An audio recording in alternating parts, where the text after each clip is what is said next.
Okay, everybody, we're going to make a no kneading yeast bread. Quick and easy, especially with these days that we're home quarantining. We have plenty of time, not a lot of work. So I'm doubling up the batch, but I'm going to give you the details for one large loaf of bread, and it's absolutely amazing. So we're going to start with 3 cups of the flour. Like I said, I'm doubling it up, so I have my own 6 cups. So it's 3 cups of flour, a teaspoon and a half of the salt. Mix in your salt so it doesn't come in contact with the yeast, because you want to make sure that the yeast does rise nicely. And then we have half a teaspoon of the the dry yeast in a packet. Okay, here it goes. It's half a teaspoon of that. Mix it in nicely. And then you need a cup and a half or slightly more of water at room temperature. So what I do is I just take the water either from the filter on the fridge, just let it sit out till I'm ready to put it together. And this is the amazing thing. This is the work that's going to entail with making this bread. You just pour your water in.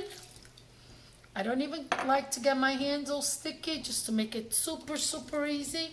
So here's your cup and a half of the water. Like I said, I'm doubling it, so I put 3 cups of water.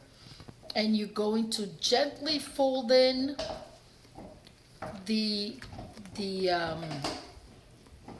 water and the flour to get a nice dough.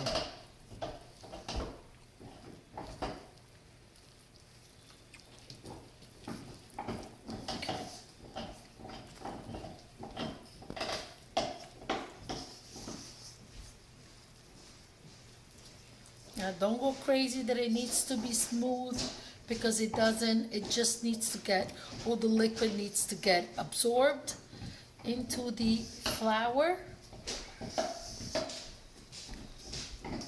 Just keep turning it.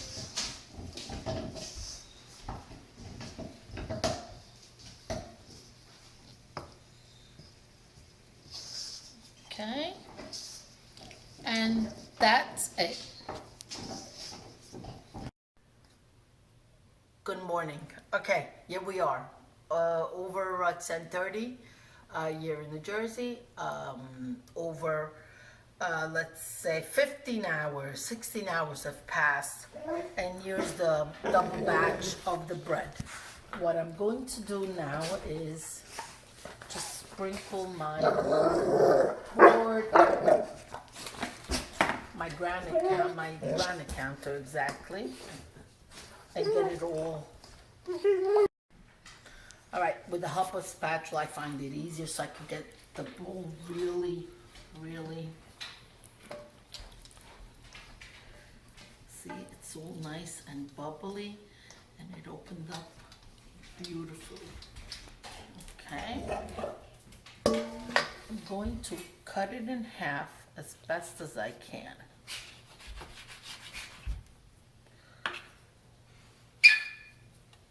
Sorry for the noise. Sorry. Okay, I'm going to put it back in because I just want to show you the one. Okay, it's going to be a sticky, mixture.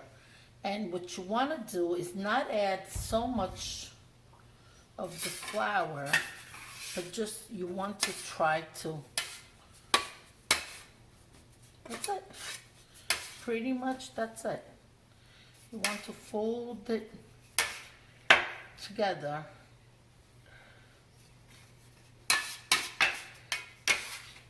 Get a nice round. Let me get this one.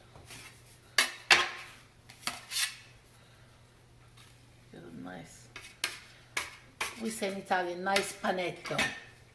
Nice round. Okay, now I'm going to put it on the parchment paper. And the reason why I put the parchment paper, because later I'm going to take the parchment paper and in the hot oven, in the cast iron pot, I'm just going to put it in. But now we're going to let it sit and rise for a good couple hours again, okay? See you in a little bit. Okay, so we're back. I've more than 2 hours have passed and the dough looks nice and high and airy, so I think we're ready to go. I put the oven on about 20 minutes ago on 450 degrees Fahrenheit, and I've put in my cast iron Le Creuset pot. Basically any cast iron pot. Mine is enameled, it's Le Creuset brand, but there's lots and lots on the market that you could use. From what I heard from different people, they even use a Pyrex glass bowl, as long as it has a lid, because you do need the lid. So now let's move to the oven so we could take the hot pot out. I like to roll longwise a terry cloth just so that I could grab both handles, but be extremely careful because you could burn yourself. Okay, so the pot is out. This is how easy it is. You take the bread dough, just flop it right in, just gently put it in. Okay, now put your lid on. Remember not to touch the lid because it's very hot. We tend to do that. Okay, now it's going back. Now it's got to bake 30 minutes on 450 with the lid on. We'll come back after, it's 2:33 now. We'll come back after 30 minutes and see how the loaf is. And then the last 15 minutes, the lid comes off. See you in a bit. Okay, 30 minutes have passed.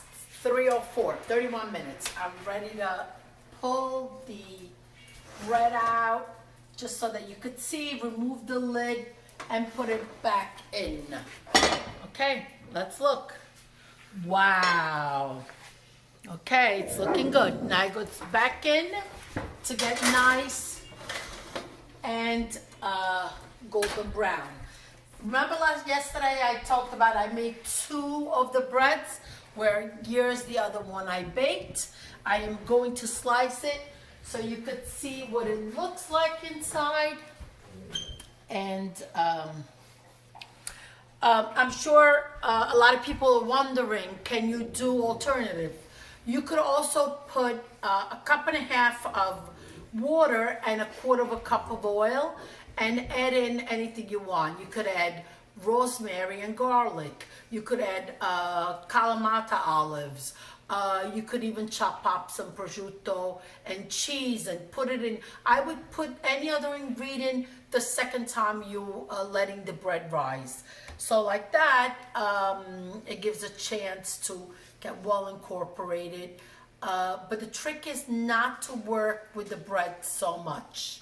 Okay, so let's go ahead and zoom closer to the bread because I want you to hear the crunchiness and see. Take a look at that. That's what in Italian we call bontà. The smell is amazing. Well, hope you enjoyed this tutorial. Take care, be safe, be healthy.